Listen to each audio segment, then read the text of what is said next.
Hello everyone, मैं नीलम तिवारी आप सभी का मैग्नेट ब्रेन्स में बहुत बहुत स्वागत करती हूँ। मैग्नेट ब्रेन्स एक ऐसा चैनल है जहाँ पर आपको किंडरगार्टन से लेकर 12th क्लास तक के सारे वीडियोस बिल्कुल फ्री अवेलेबल करवाए जाते हैं। और ऐसा नहीं है कि आपको स्टार्टिंग के 2 वीडियोस पढ़ने के बाद में कोई भी सब्सक्रिप्शन चार्ज देना हो, क्योंकि मैग्नेट ब्रेन्स चैनल पर ये सारी चीज़ें आपको बिल्कुल फ्री अवेलेबल करवाई जाती हैं। और चाहे आपको कॉम्पिटिटिव एग्ज़ाम की भी कोई भी तैयारी करनी हो, जैसे banking, SSC, NEET, IIT, JEE, इन सारी भी सारी तैयारियां हैं ना, आपको फ्री ऑफ कॉस्ट अवेलेबल हो जाएंगी मैग्नेट ब्रेन्स चैनल पे। जैसा कि देखिए, कक्षा 11वीं संस्कृत व्याकरण में कोर और इलेक्टिव वाले बच्चों के लिए हम शब्द रूप पढ़ा रहे हैं, और जिसमें कि हलंत शब्द रूप हमारा आता है तादृश, जो एक शकारांत शब्द होता है। तादृश हालांकि एक शकारांत पुल्लिंग शब्द होता है, लेकिन इसके स्त्रीलिंग और नपुंसक लिंग में भी रूप बनते हैं, क्योंकि इसका अर्थ क्या होता है? वैसा, उसके जैसा या उसके समान। ठीक है, यानी वैसा जो अर्थ हम कहते हैं कि अरे वो तो वैसा है, वैसी है, उस, तो ये जो अर्थ निकलते हैं तो कहाँ से निकलते हैं? तादृश से। ठीक है, ए तादृश ऐसा, तादृश वैसा, और यादृश जैसा। ठीक है ना, तो ये क्या है? एक ही जैसे रूप चलेंगे। कीदृश हो गया, एतादृश हो गया, तादृश हो गया, यादृश हो गया, ये सारे रूप हैं वो एक समान चलते हैं, ज़्यादा कोई इनमें अंतर होता नहीं है। ठीक है, लेकिन फिर भी जहाँ अंतर हो रहा है उनको हम आपको समझा देंगे।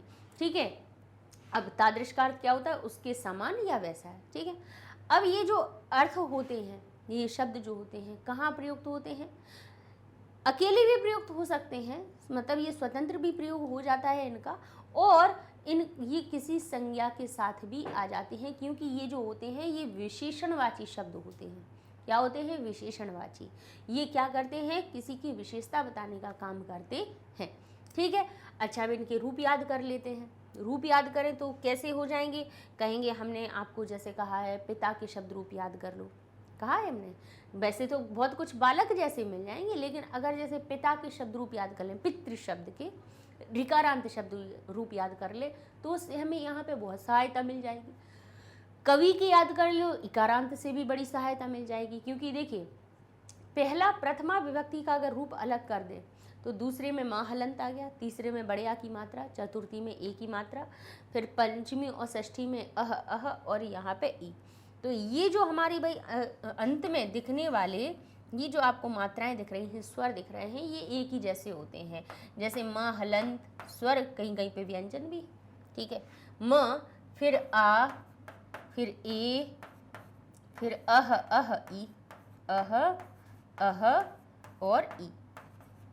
इतना याद करिए, म, आ, ए, अह ई। तो क्या हो गया?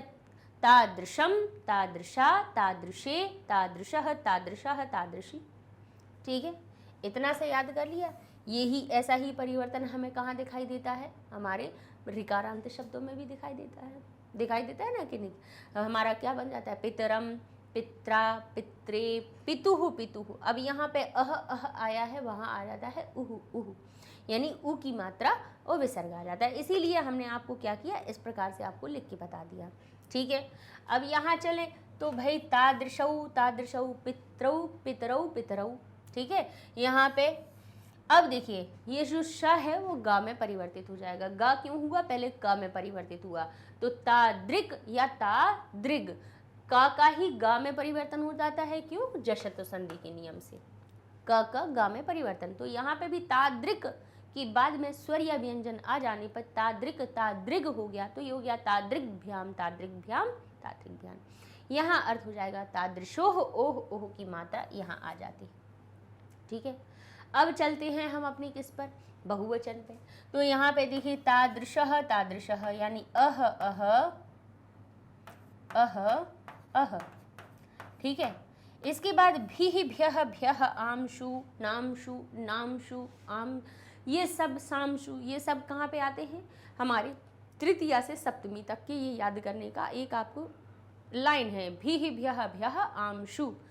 अब कहाँ पे आम आता है, कहाँ पे नाम आता है? नाम। नाम और नाम ज़्यादातर आता है हमारे जो भी अजंत शब्द हैं, यानी जो स्वर से अंत होने वाले जो शब्द होते हैं, स्वर से अंत होने वाले जितने भी संज्ञा शब्द होते हैं, संज्ञा शब्दों में नाम और नाम लग जाता है। सर्वनाम शब्दों में वही साम और शाम हो जाता है। तो ये भी एक प्रकार का क्या भाई, तादृश किसी का नाम तो होगा नहीं, सर्वनाम शब्द ही बन जाता है एक प्रकार का। कहीं कहीं पे पुल्लिंग संज्ञा शब्द भी कहा गया है उसको, तादृश यानी जैसा वैसा संज्ञा शब्द भी कहा गया है। तो लेकिन फिर भी इसके देखिए प्रयोग कैसे होते हैं कि ऐसा वैसा, किसी का नाम तो नहीं होता, तो इसीलिए संज्ञा हमें ना लग के, उचित ना लग के, में सर्वनाम है लेकिन फिर भी संज्ञा शब्द कहा जाता है, तो हम संज्ञा शब्द के हिसाब से आपको पढ़ाई देते हैं। लेकिन याद रखना है कि साम शाम ये हमारे प्रयुक्त होते हैं, ठीक है। तो भी ही भ्यः भ्यः शाम शु, तो आप कहेंगे ये शु कहाँ से आ गया, है ना, ये क्षत्रिय का छ कहाँ से आ गया, तो ये कहाँ से आया, क्योंकि ये तादृक था और इसमें शु लगाया, तो का और शा के मेल से, का और शा के मेल से क्षत्रिय का छ बनता है कि नहीं बनता है, बनता है ना, तो ये क्षत्रिय का छ हुआ, ठीक है। इसको संज्ञा शब्द में गिना जाता है, तो ठीक है, गिना जाता है तो कोई दिक्कत नहीं है, हमें तो इसके शब्द रूप याद होना चाहिए कि भाई जैसे अगर कहीं लिखा हो कि वैसा, ठीक है, वैसा, उसके समान, तो ये हमारे रूप कैसे बनेंगे उन्हें हमें पता होना चाहिए। चलिए अब हम देख लेते हैं इसके नपुंसक लिंग के। तो नपुंसक लिंग के रूप ऐसे हैं कि प्रथमा द्वितीया को अगर हटा दिया जाए तो फिर तृतीया से सप्तमी तक के सारे रूप आपको पुल्लिंग जैसे ही याद हो जाएंगे। देखिए यहाँ से यहाँ तक आपको कोई परिवर्तन नहीं दिखेगा, जैसे ये है वैसे ही ये है। तो तादृक नपुंसक लिंग, तादृशी और तादृशी, ठीक है, ये हो गए आपके द्वितीय विभक्ति के। चलिए अब चलते हैं हम थोड़े से अपने तादृश के स्त्रीलिंग शब्द रूपों को देख लें, तो वो हमारे कैसे बनते हैं, नदी जैसे बन जाते हैं। कैसे बन जाते हैं, नदी जैसे, जैसे नदी नद्यौ नद्यः, तो तादृशी, फिर नदीम नद्या, ठीक है, फिर हमारी क्या बन जाती है, नद्यई नद्याह नद्याह और नद्याम। तो देखिए जैसे ही हमारी किस प्रकार की, जैसे लता के भी याद रख लीजिए, अगर नदी के नहीं हो तो लता जैसे रख लो, है ना, तो लता जैसे रख लेंगे तब भी याद हो जाएंगे। लेकिन यहाँ पे नदी जैसे ही पूरे शब्द रूप, क्योंकि ईकारांत शब्द बन जाता है, ठीक है, स्त्रीलिंग शब्द बन जाता है, तादृश तादृशी बन जाता है स्त्रीलिंग के लिए, और फिर बड़ी ई की मात्रा है तो नदी जैसे इसके रूप बन जाएंगे। अंत के देखो तो वही आपको देखेंगे, जैसे परिवर्तन लता में भी दिखते हैं आपको, ऐसे ही हमारे ईकारांत शब्द नदी में भी दिखते हैं। तो म या यई या याम, ठीक है, जैसे लता बनता है लताम, लतया लतायई, लतायाह लतायाह और लतायाम, ठीक है। तो यहाँ हो गया तादृशीम तादृश्या तादृश्यई, यहाँ का शा को आधा कर दिया गया, कहाँ से, तृतीया से सप्तमी तक, तादृश्यई तादृश्याह तादृश्याह तादृश्याम, ठीक है। तो किस जैसे रूप बने हैं, हमारी नदी जैसे। नदी भी हमारा इसी प्रकार से आधा दा हो जाता है ना, नदीम तो पूरा रहता है, लेकिन फिर इसके बाद नदया नद्या नद्यई, नद यानी द आधा होता हुआ चला जाता है ई की मात्रा से, तो यहाँ पर भी वही हो रहा है। यहाँ देखें तो तादृश्यौ तादृश्यौ, यहाँ हमारा समान बना, फिर तादृशी भ्याम तादृशी, क्योंकि भाई बड़ी ई की मात्रा हमें दिखानी है कि ये किसके लिए बन रही है, हमारे स्त्रीलिंग के लिए। जैसे नद्यौ नद्यौ बनता है तो यहाँ पे तादृश्यौ तादृश्यौ, नदीभ्याम नदीभ्याम नदीभ्याम, तो तादृशीभ्याम। फिर यहाँ पे नद्योः नद्योः होता है तो यहाँ पर भी देखिए शा आधा हो रहा है, तो तादृश्यौ तादृश्यो, ठीक है। यहाँ आते हैं तो नद्यः, तो ये बन गया तादृश्यः, तादृशी नदी बनता है ना, तो यहाँ पे तादृशी।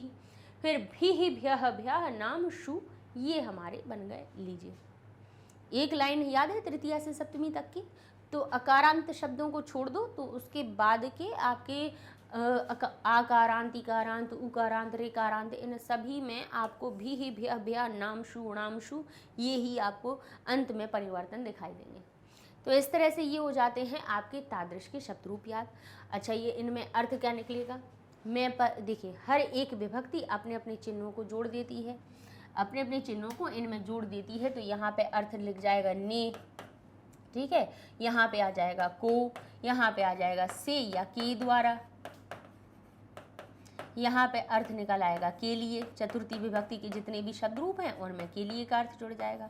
पंचमी का से जुड़ जाता है, षष्ठी का काकी के जुड़ जाता है, ठीक है, और सप्तमी का मैं पर जुड़ जाता है। जैसा कि हम आगे भी आपको जो शब्द रूप याद करवाए हैं उनमें ये सारी चीज़ें हम आपको बताते जा रहे हैं, है ना। आगे के शब्द रूप भी आप देखेंगे, सकारांत हमने और भी करवाए हैं, हलंत के शब्द रूप, तो सभी में ये ही हमारे विभक्ति के चिन्ह जुड़ते जाते हैं, ठीक है ना। और ज़्यादा ऐसा कुछ वो नहीं होता है कि तादृश हो गया, सकारांत हो गया तो इसमें अर्थ कुछ अलग निकलने लगे, ऐसा कुछ भी नहीं है, समान ही रहते हैं, ठीक है। जैसे शकारांत पढ़ा है, चकारांत पढ़ा है, नकारांत, तकारांत, उन सभी में हम ये अर्थ बताते चले आ रहे हैं, अकारांत से बताते चले आ रहे हैं, तो वैसे ही समान अर्थ यहाँ पर हमारे जुड़ जाएंगे।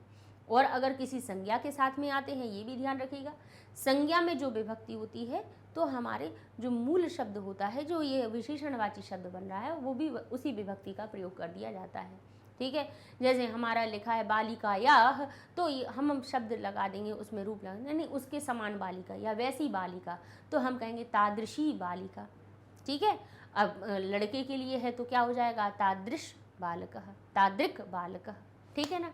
तो ये आपके रूप होते हैं, ज़्यादा कोई परिवर्तन है नहीं, अंतर है नहीं, विशेषण विशेष जैसे समान रूप बनने हैं इनके। मिलते हैं अगले वीडियो में, कुछ और शब्द रूपों को पढ़ेंगे। उसके पहले ये भी बताएं कि ये शब्द रूप आपको मिलने कहाँ है, मैग्नेट ब्रेन्स की वेबसाइट पे, यूट्यूब पे और एप्लीकेशन पे, तीनों जगह मिल जाएंगे। हर जगह से एक्सेस करना बिल्कुल फ्री है, कोई चार्ज लगना नहीं है। आपको वेबसाइट पे जाने के लिए गूगल टैब पे जाना है, लिखना है magnetbrains.com, एंटर करेंगे, आपके सामने ये आ गया वेबसाइट पेज। ऐसा ही एप्लीकेशन का भी पेज आपके सामने खुल जाएगा और यहाँ पे आपको डिफरेंट टाइप ऑफ कोर्सेज दिख रहे हैं। अब इंग्लिश मीडियम के 11th क्लास में जाएंगे, 11th क्लास के सब्जेक्ट की लिस्ट दिख जाएगी और यहाँ पे आप देखेंगे तो संस्कृत भाषावृत्ति पूरी हो चुकी है, व्याकरण चल रही है। व्याकरण को खोलेंगे, व्याकरण में यहाँ पे हर एक पाठ के संबंधित यहाँ पे वीडियो की लिस्ट आपको आने लगेगी। अब आप क्लिक करेंगे, आपके सामने वीडियो ओपन हो जाएगा और इस तरह से बड़ा आसान है, आपको ढूंढना पता चल जाएगा कि कौन कौन से शब्द रूप, धातु रूप या फिर हम व्याकरण की कौन कौन सी चीज़ें आपके लिए करवाते जा रहे हैं। मिलते हैं अगले वीडियो में, पढ़ते रहिए मैग्नेट ब्रेन्स के साथ, तब तक के लिए धन्यवाद।